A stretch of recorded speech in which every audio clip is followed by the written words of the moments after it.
Bonjour à tous. L'histoire de Jonas est une histoire extraordinaire puisqu'elle nous parle d'un homme qui fuit devant Dieu parce que Dieu lui demande d'aller porter un message à Ninive, une ville ennemie d'Israël, un message pour les amener à la repentance. Et le prophète ne veut pas qu'elle se repente. Alors il fuit et puis Dieu le ramène au travers d'une histoire d'un poisson qui l'avale, qui le recrache sur le bord sur la plage. Bref, une histoire amusante et en même temps extrêmement riche et profonde. Et permettez-moi d'attirer votre attention sur la fin de ce récit.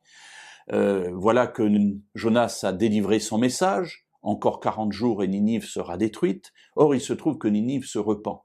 Le roi et les habitants vont se couvrir de sacs et de cendres, qui est un signe d'humilité, et ainsi ils reviennent de leur mauvaise conduite. Alors le prophète, lui, s'assoit un peu en hauteur pour regarder le spectacle, j'allais dire, qui va se dérouler, et puis il se met là, il fait chaud, il est très mal à l'aise, et Dieu fait pousser un ricin. Alors un ricin, c'est une plante avec des feuilles assez larges, pour faire de l'ombre sur la tête du prophète. Et il est très content, le prophète.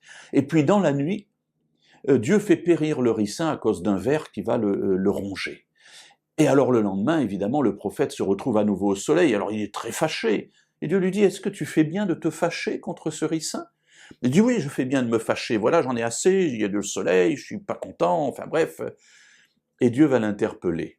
Et je vous invite à lire cela dans le livre de Jonas au chapitre 4 et au verset 10. Et ce qui m'intéressera plus, c'est le verset 11. L'Éternel dit, toi tu as pitié d'un ricin qui ne t'a coûté aucune peine et que tu n'as pas fait grandir, qui est né dans une nuit et qui a péri dans une nuit.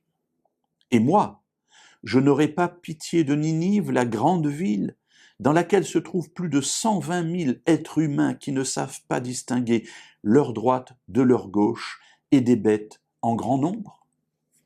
Alors mes amis, voilà une interpellation intéressante.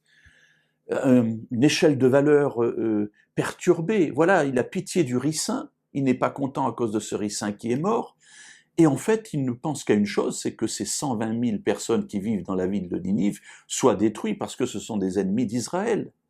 Et Dieu dit non, j'ai pitié d'eux aussi, parce que eux aussi sont mes enfants. As-tu remarqué, Jonas, qu'ils se sont repentis de leurs fautes, qu'ils ont manifesté par leur attitude qu'ils regrettaient ce qu'ils avaient fait? Eh bien, il y a dans cette grande ville 120 000 personnes. Eh bien, il faut que tu apprennes à avoir aussi pitié d'elles, parce qu'elles aussi sont aimées de ce Dieu qui t'a appelé.